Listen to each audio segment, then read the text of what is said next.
We're going to move on with a look through the international papers with Flo Villamino. Hi there, Hi, Flo. Kat. I wonder what would be your most played song on Spotify. I don't know if I want you to know.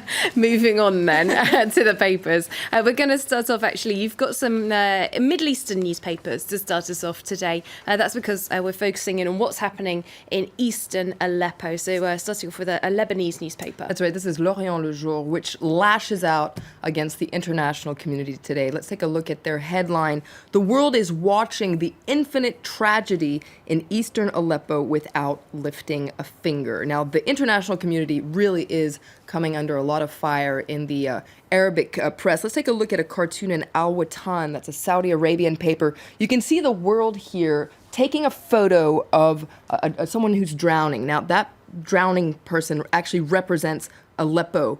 So you can see there the indifference of the world as well in that sea of blood. A sea of blood you can find in another cartoon. This is Al-Quds, a pan-Arab paper based in London. This is a very interesting cartoon, I find. You can see that blood pool representing Syria, and you can see the Russian President Vladimir Putin there sucking up the blood. And in fact, that's what the caption says there in the top right-hand corner. All right, let's move on to another top story in the press today. Papers looking into all the details, really, surrounding the plane crash in Colombia that we've been reporting on.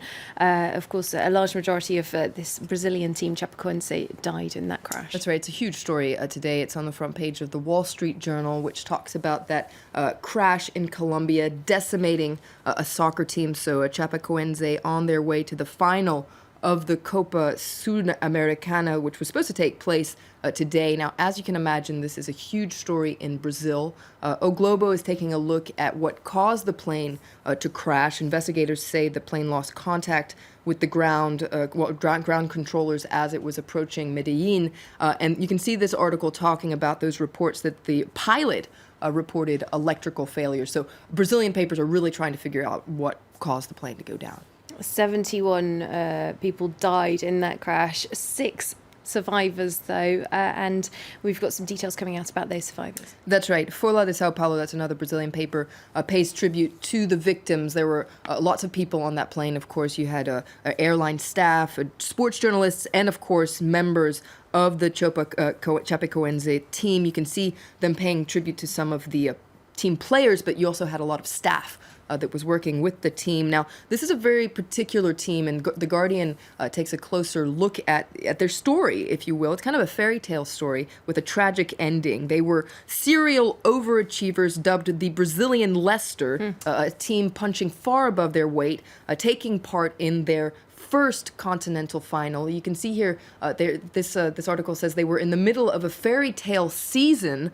This should have been the most glorious week in the history of the club, and unfortunately it ended in tragedy. Now, the whole soccer world is really mourning this loss. We've seen several minutes of silence at games, and I like this cartoon in El Tiempo. That's actually a Colombian paper where you can see this soccer ball mourning that's gone to heaven here.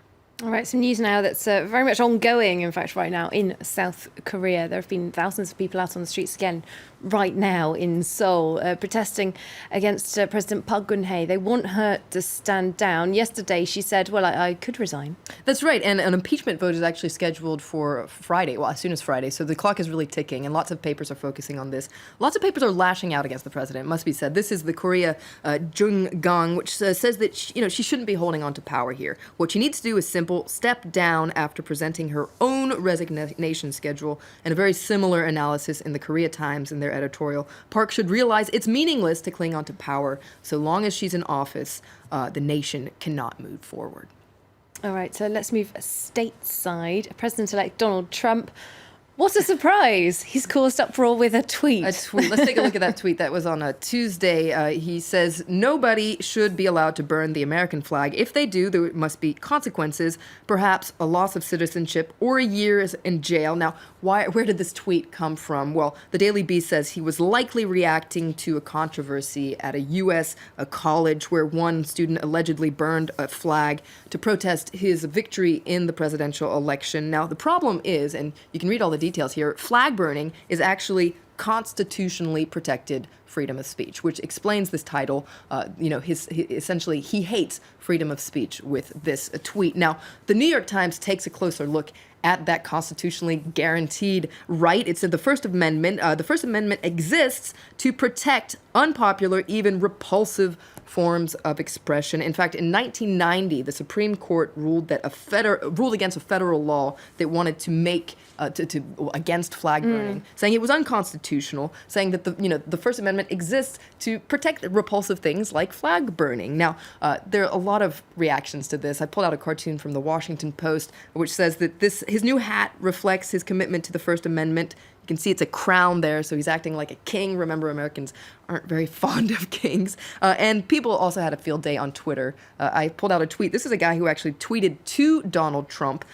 In that case, punish all flag desecrators. And you can see the singer Kid Rock here with a very cool American flag t-shirt, which I must admit is on the top of my Christmas list. I got some American socks recently. I wonder if that would be classed as desecration. I thought they were quite jaunty. Thanks very much, Flo Villamino, looking through the international papers for us there.